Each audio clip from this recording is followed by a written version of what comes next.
Hello guys, welcome to lesson 14 of the chapter algorithms. We are still under subroutines and today we are going to go further. Let me say continue from where we ended in lesson 13. Okay, today we are going to look at functions and procedures. Subroutines can be classified as procedures or functions. The distinction can be confusing as not all programming languages differentiate between them. However, in a theoretical context, a procedure is a subroutine that is called to perform a task. A function is a subroutine called to perform a task and will return one or more values. So that's the difference between the two. Both of them are subroutine which are called to perform a task, but a function does more than that.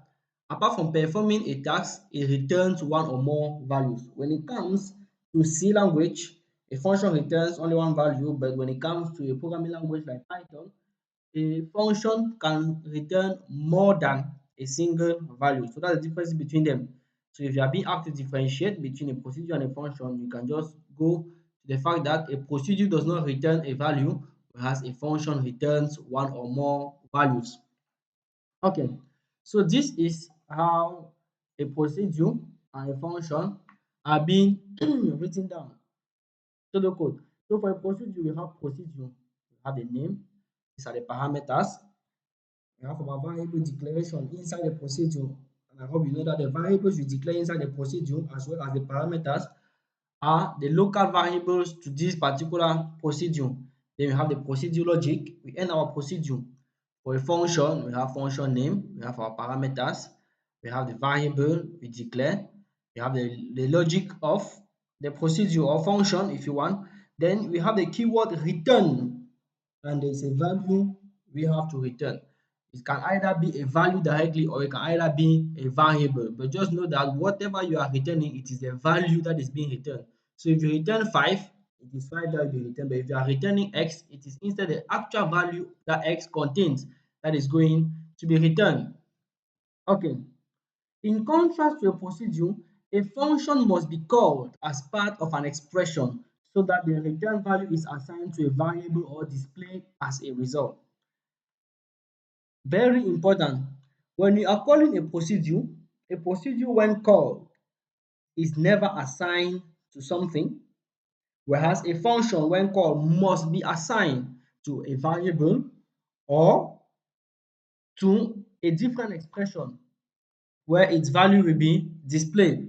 We are going to see that. Example, write a subroutine even odd that takes in an integer and returns 1 if the number is odd and 0 if it is even. Using the subroutine above, write an algorithm to find whether a number is even or odd.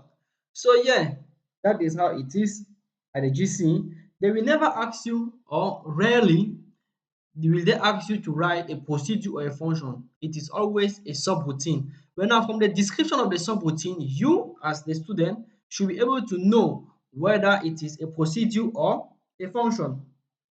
So what do we have? So I have at this level, they say write a subroutine even odd.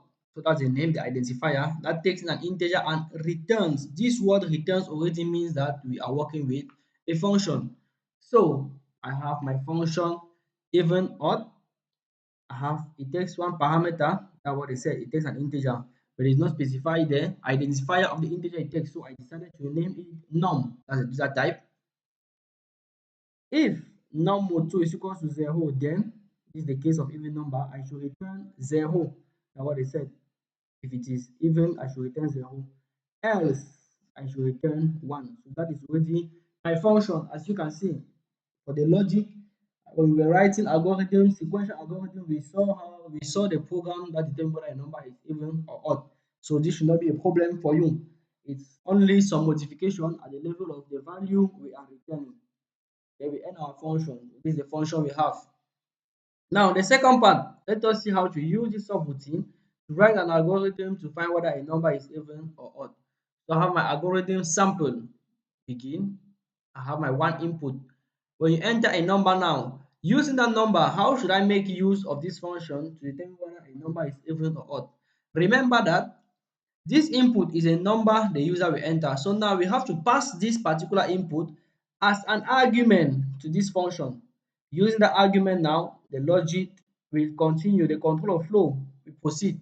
So when I enter input, when input is passed as an argument here, the compiler or the person driving will repeat all these steps, but at the place of num, it is instead going to be input.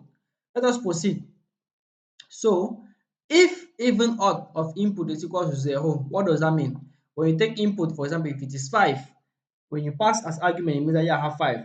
5 more 2 is equal to 0? No. Then it means that it is the else. What should we return? 1. So when you come here, you are indirectly asking if 1 is equal to 0, then you print input is an even number, else input is an odd number. That is how it goes. So this is what we were saying, that in contrast to a procedure, a function must be used as part of an expression, as you can see. So I use this function with my argument input that was passed, and now the result it gives, I compare it with 0, because remember, if it is 0 that we return, it means it is even. That is what I have. If even out of input equals 0, then we should print input is an even number.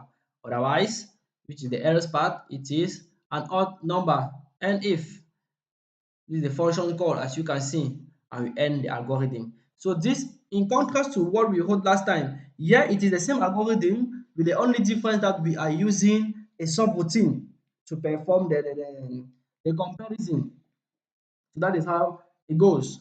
When we shall be working on programming on this same lesson, you are going to understand better, because there will be numerous examples we shall use, and with a compiler you are going to visualize how it goes about, because there will be cases for you guys to see how um, a function will be part of an expression. Because if you just say if even out of input, you just call it like that without assigning or comparing it with something, you are going to have an error.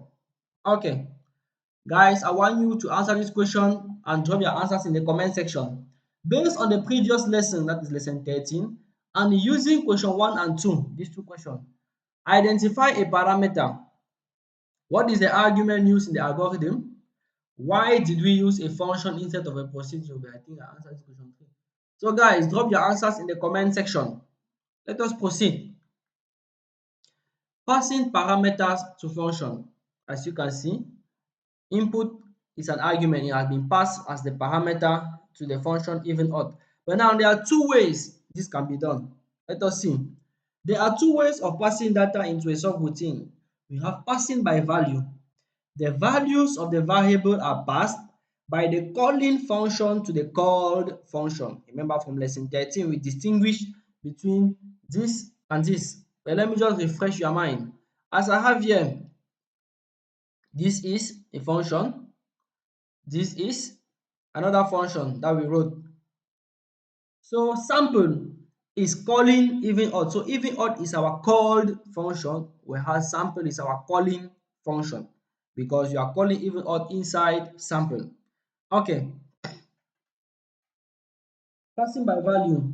The values of the variable are passed by the calling function to the call function. When passing by reference, the addresses of the variable are passed by the calling function to the call function. So that's the difference between the two. Passing by value, as the name says, we are passing the values of the variable. Whereas when it is a pass by reference, you are indirectly passing the address of the variable. But now let us see in what way they are different. What is the difference between passing the value or passing the address? Passing by value. When an argument is passed to a subroutine by value, each parameter specified for the subroutine will hold a copy of the data from the original argument, as you can see here. So input that was passed as argument is just a copy of this one, because this is passed by value. You are going to see the difference, how passed by reference is. So as we were saying, each parameter specified for the subroutine will hold a copy of the data from the original argument.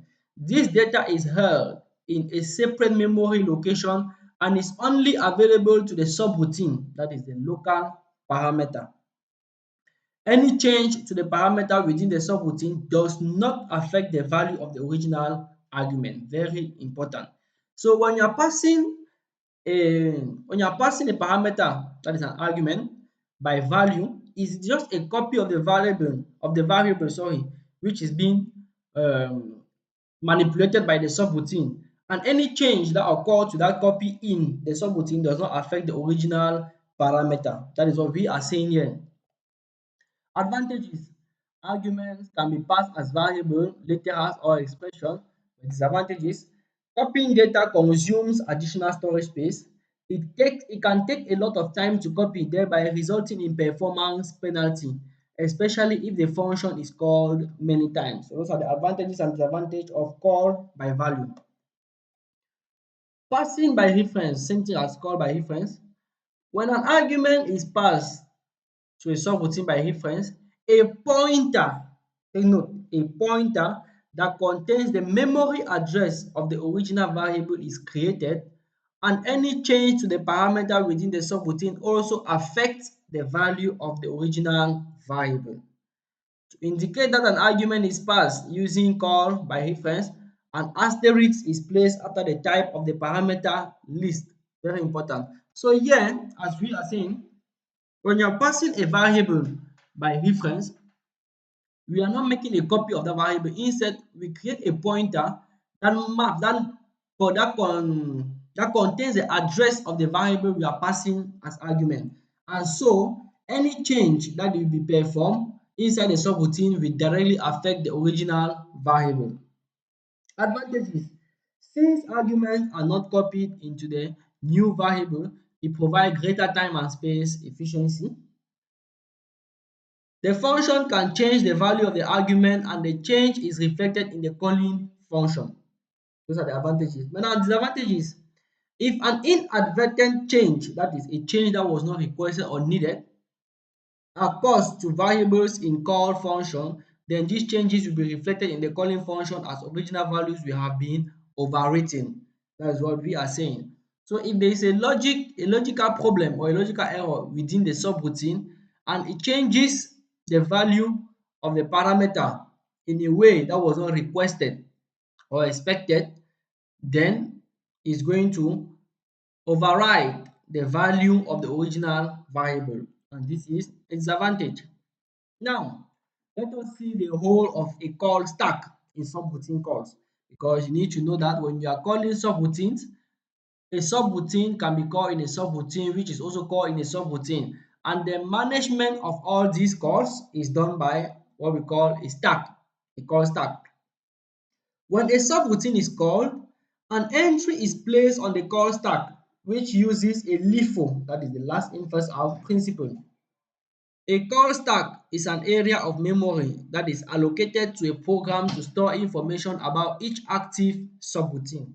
So, let me repeat. A call stack is an area of memory that is allocated to a program to store information about each active subroutine. When a subroutine is called, a stack frame is created with memory space allocation for the values of the local variable, the values of any parameters. It also holds a reference of the execution point of the subroutine. Consider the example below. So guys, let us see how the content of a call stack is changing when a program containing subroutine is executed. This is our program. This is the call stack. As you can see, I use different colors for you guys to see. So I have this first one, number, that is calling LCM. The function LCM, inside it is using the function HCF, and this is the function HCF here. So inside number is a calling subroutine, LCM is the call subroutine. But when we enter here, LCM is the calling subroutine while HCF is the called subroutine. LCM and HCF are function because they return values, as you can see. Okay, let us try and execute. So this is the main function. The top of the stack, the call stack is CMT.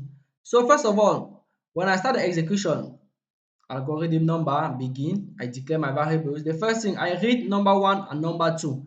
So in the call stack, I have my function number and I have my parameters num1, num2, and L, as you can see.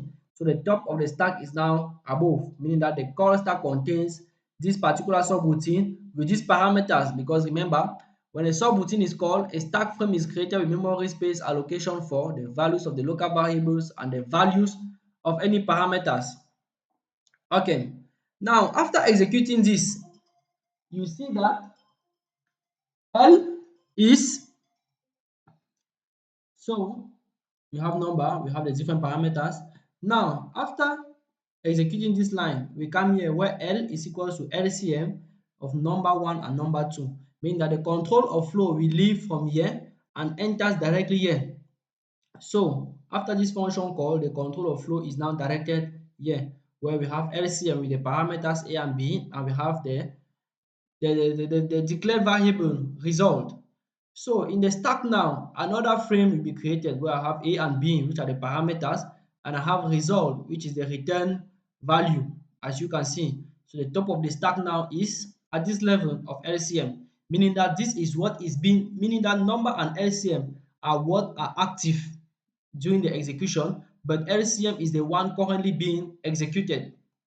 From there now, result takes what? A star B divided by the HCF of A and B, and this is another function call that has been done. So the control of flow will leave from var and enters directly here. So this is where we are going to move, meaning that my top of stack contains another frame for HCF with the parameters X and Y and answer as return value. So this is where my top of stack is. So this is the function currently being executed, and these are the three being active. Now, when a controller flow enters here, we have the variable. This is the logic that will be done after returning the value. So sorry, here is supposed to be return answer. It's supposed to be return answer. It's a copy and paste of this, so it's supposed to be return answer. So now, after the at the end of HCF now, at the end of HCF, we are done with this function. So it disappears from the memory, and the top of the stack comes back to LCM to show that LCM is the function being currently active. So after the end of this, we see that the controller flow will move directly here to return result. At the end now of LCM, the frame will also disappear, and our top of stack comes down to number, showing that number is the function being currently active. And after this line, we go to print L, and from there we end. And after the end of this particular function, the stack also disappears from the memory and the top of the stack remains empty. So that is the function of a call stack when calling subroutine. So here we note that subroutines are called in a last in first out.